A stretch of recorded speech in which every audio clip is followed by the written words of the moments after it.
Bonjour à tous, on se retrouve pour le premier numéro et je suis vraiment content de commencer cette catégorie, cette playlist qui est la Jewel Academy. Je le rappelle, la Jewel Academy, c'est une playlist qui va aborder, sans spécialement prendre en compte les produits Jewel et autres, pour aborder des sujets généraux afin de vous donner des explications pour mieux comprendre la vape et certains aspects. C'est une envie profonde de chez Jewel. C'est également une envie profonde côté reviewer en ce qui me concerne et du coup, le mariage des deux me donne beaucoup de plaisir. Aujourd'hui, nous allons donc aborder la question qu'est-ce que la e-cigarette? Donc on va l'aborder d'abord dans un premier temps d'une manière historique, entre guillemets, et ensuite nous allons l'aborder au sens propre du terme, c'est-à-dire en termes de matériel, mais là encore une fois, d'une manière générale. Vous allez comprendre quand je vais développer. À savoir que les informations qu'on donne, nous ne prétendons pas avoir la science infuse. Ce sont des informations que nous trouvons et que nous avons trouvées de part et d'autre, que bien entendu, nous avons recoupées pour être sûr de leur pertinence, et on vous les donne. Donc,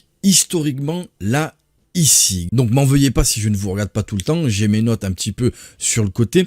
Contrairement à ce que l'on peut penser, la e-cig ne date pas des années 2000, quand nous l'avons connue sur le marché français, puisque vous imaginez bien que nous ne sommes pas les précurseurs dans ce domaine-là. Donc la e-cig a commencé à voir le jour, si on peut l'interpréter ainsi, puisque du coup, elle ne ressemblait pas du tout en termes visuels et dans l'idée à ce qu'on connaît, mais c'est dans les années 1960 où il y a une première personne qui a commencé à imaginer un dispositif qui pouvait remplacer donc le tabac et le papier avec de l'air chauffé et aromatisé. Donc c'est pour ça que je vous disais qu'on n'est pas vraiment dans ce qu'on connaît. Là on parle d'air chauffé et d'aromatisé. Nous on parle de vapeur, quelque chose de complètement différent. Donc c'est quelqu'un dans les années 60 qui a commencé à penser à ça, qui a fait des prototypes etc. mais qui était vraiment un petit peu underground, c'est-à-dire pas connu de tous et qui dans l'idée n'aurait pas fonctionné. Ça c'est l'avis de la personne. Donc du coup il a fait ce premier concept, il a déposé un brevet qui ensuite est tombé dans le domaine public et cette idée-là a été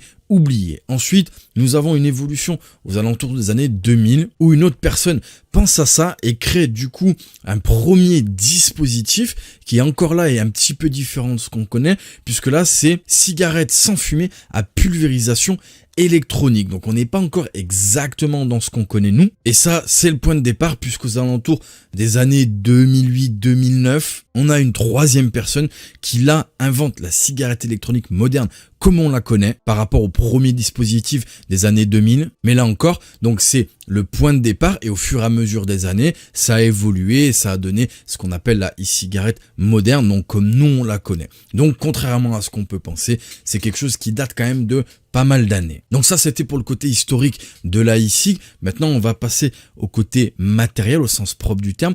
Qu'est-ce que la e-cig dans l'idée générale?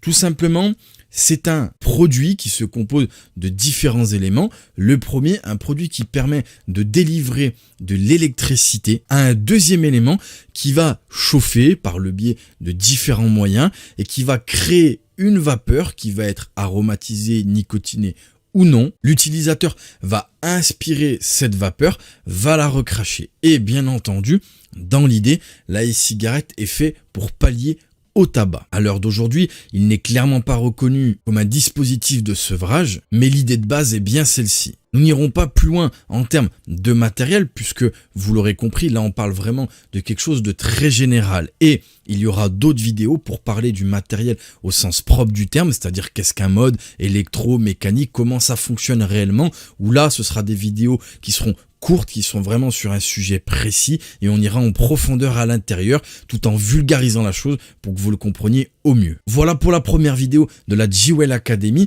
On a voulu quelque chose de léger pour commencer doucement et se mettre en jambes. J'espère que cette vidéo vous aura été utile et on se retrouve sur la chaîne pour d'autres vidéos. Ciao.